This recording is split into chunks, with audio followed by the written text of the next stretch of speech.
Hard to believe, but we are just 9 days away from the Mariners' home opener. And when you're watching the Mariners games this season, you'll likely see players tapping their helmet to challenge a call. Ariel Orsuto from our sister station in Seattle has more on the new technology rolling out league-wide. The game is now changing for the better, and players can hold umpires accountable.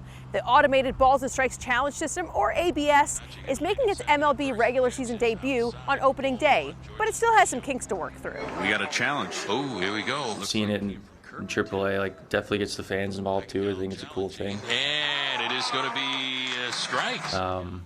But yeah, I'm probably going to let Cal. He knows the zone better than anybody, or Kisner, whoever's going to be back there. That's a good move. Even Dan Wilson said the decision will almost always be in the catcher's hands on defense. It's important to note that managers cannot challenge from the bench. I think a lot of teams are going to use it differently, but obviously I think a lot of teams are going to rely on catchers to be kind of the last line defense for making sure that they're, getting the right calls. Well, that pitch was called a ball, and now Cal has challenged it. And making sure they're trying to get all the advantage that they can. Oh, that was a strike.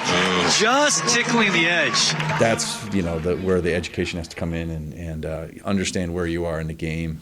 What the base runner situation is on the bases, how early in the game, how many outs are there in the inning, all those kinds of things. In some ways, you have to have a little more awareness of what's going on around you, and that should help. Especially when guys know their egos will certainly get in the way of a good call. I'm sure somebody will have an ego and rip it right off the bat. I mean, I might do it myself, so we'll see. ABS was used 288 times during spring training last year with a success rate just about 50%.